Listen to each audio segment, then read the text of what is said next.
appears that you are, how can I put this? Most women don't have your interests. No. I've never met a woman who's into philosophy or who's really into politics or who's really into having intellectual discussions. Do you think that's part of the reason why your fiance is more drawn to you, I suppose, than these other corn-fed Big Berthas, or do you think it's just a strictly physical thing? Well, I mean, number one, right? Let's get you in the door. So I would the first step was physical, right? But a personality is what keeps.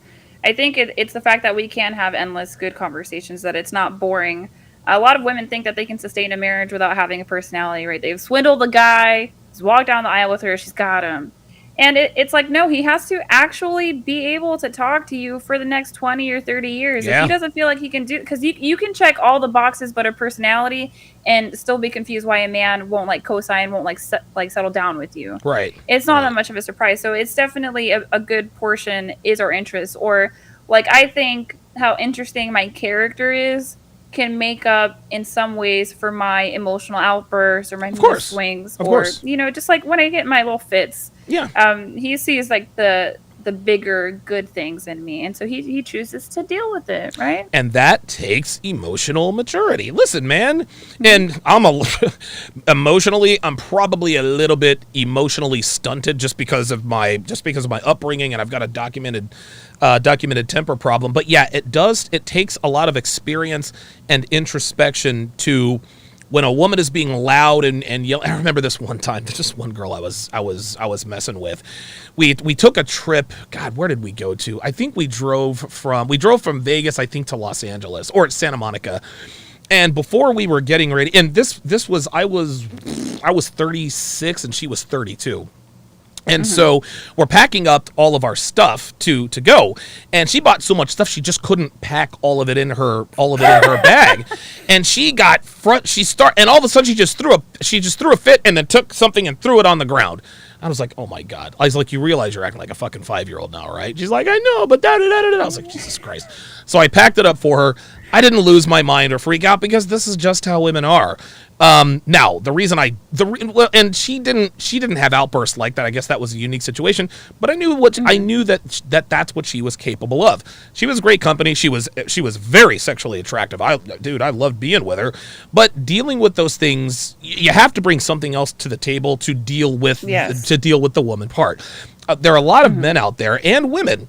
They want all of the good that comes with dealing with the women without any of the bad. Listen, if you want the hot girl with the smoking ass and the big boobs and all that, you're gonna have to deal with the female side of her, the mood swings, her premenstrual cycles. You're gonna have to deal with the fact that she's never chemically identical from one day to the next.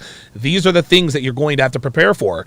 If you're not prepared to deal with and handle those things, nobody is saying roll over and play it. Okay, well, she's on her period, so I guess she's gonna be a bitch. No. Never, ever tolerate disrespect. When I know that Dev is PMSing, I give her a little bit of distance because I know she's going to be a little bit more irritable.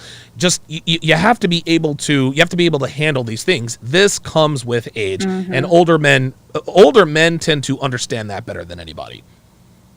Right. I think you could see something like that where if you see a guy, right, a man, and he ends up married or in a long-term relationship with a woman, who you're like, she's just not as hot as I think he should be with. Right. Ask him why he's not with a hotter woman. Hot women come with certain issues. Listen. You know. Listen, Allie. I talk about this all the time, and a lot of guys. Now, Dev made an appearance on my podcast last night. She's actually going to be next to me in every podcast. And before last night, dudes are always talking shit. Oh, she's old and she's fat. Blah blah blah blah blah. I actually went through my comments yesterday.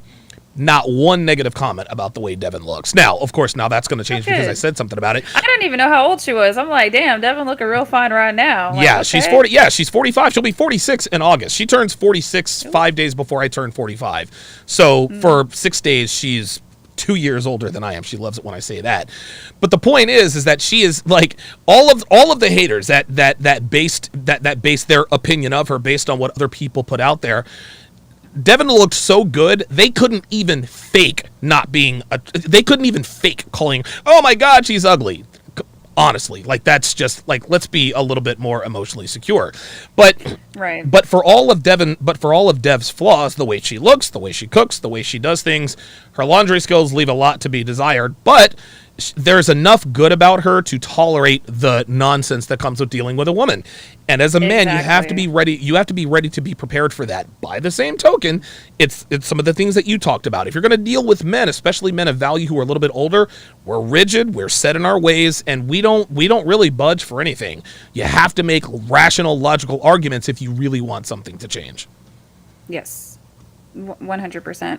I think a lot of people just get caught up on the whole looks thing, because the way that some of those manospheres, some of the red pillars, the way they talk about women on the internet, like we can't connect, or like we don't think that some of these guys haven't actually like talked to women, or some of them literally might be incels, right? So they're going to have their opinions about women, but like you can look around at very successful men who are married. Some are married to gorgeous women, some are not. Just look at the dynamics of the relationship, and then come to your own conclusions. And then also, it's like there's different kinds of attractive too. Every guy has his own preferences. Sure.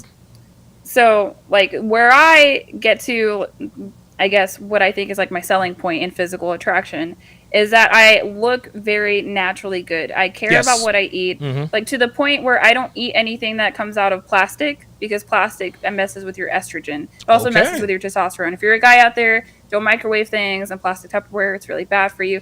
I drink filtered water. I eat a lot of meat. I eat a lot of organic things. I wash my face really well. I don't wear too much makeup. Yeah, your skin is just radiant. It's incredible. Thank you. I wish I had, dude. I wish I had your goddamn skin. Jesus. I was cursed with acne prone skin, but man, your skin is fucking flawless. Jesus.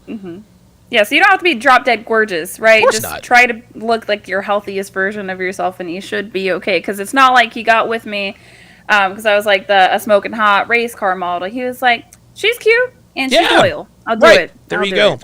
This is what I've talked about this for years. There are a lot of new red pill guys. I call them meathead red pill guys. Then there are other guys who are black pilled, who are just basically red pill haters.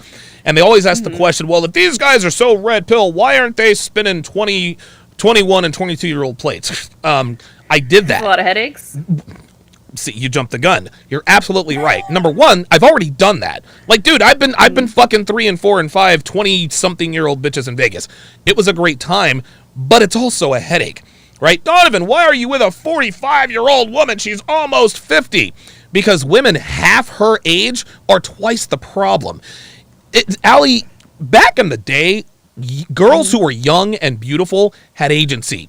They wanted to cook. They wanted to clean. They wanted to serve their men. They actually had a modicum of intelligence. But the way society is built now is that hot girls, especially the hotter the girl here in 2022, the more useless she is. Hot girls are useless because they've never really had to be useful. So we got a lot of guys out here talking, well, he should be, listen, I'm 40, maybe if I was 24 and I had the energy to deal with all that nonsense, look, man, I'm 44. I'm trying to be retired in less than 10 years. I don't have time to be training some 24-year-old bimbo who thinks she knows it all but knows nothing. Dude, I dated oh my God, dude, I dated this absolute smoke show in Vegas. Her name was Chrissy. I met her 3 weeks post-op after she conned a pair of fake boobs out of her fiance. Dude, this girl was a hard 10. Easily the hottest girl I have ever been in a kind of semi-situationship with. This girl was as dumb as a cardboard fucking box. She didn't know. Oh my God! Like, bless her heart, because she was like naively dumb. Like, she didn't realize just how dumb she was. That's how dumb she was. And having to explain even some of the most basic tenets of life, it just became a fucking headache. Gentlemen, this ain't the 1950s. Young, pretty, attractive women they no longer have any brains. They used to have brains back in the day. So what I think a lot of our detractors like to do is they like to use these standards from back in the day and use that standard for today. I got news for you. Do you know what I mean? And if you want any proof that attractive women are fucking useless, watch Fresh and Fit. The more attractive the woman, the more useless she is. That's why my girlfriend is 45 fucking years old. Your thoughts?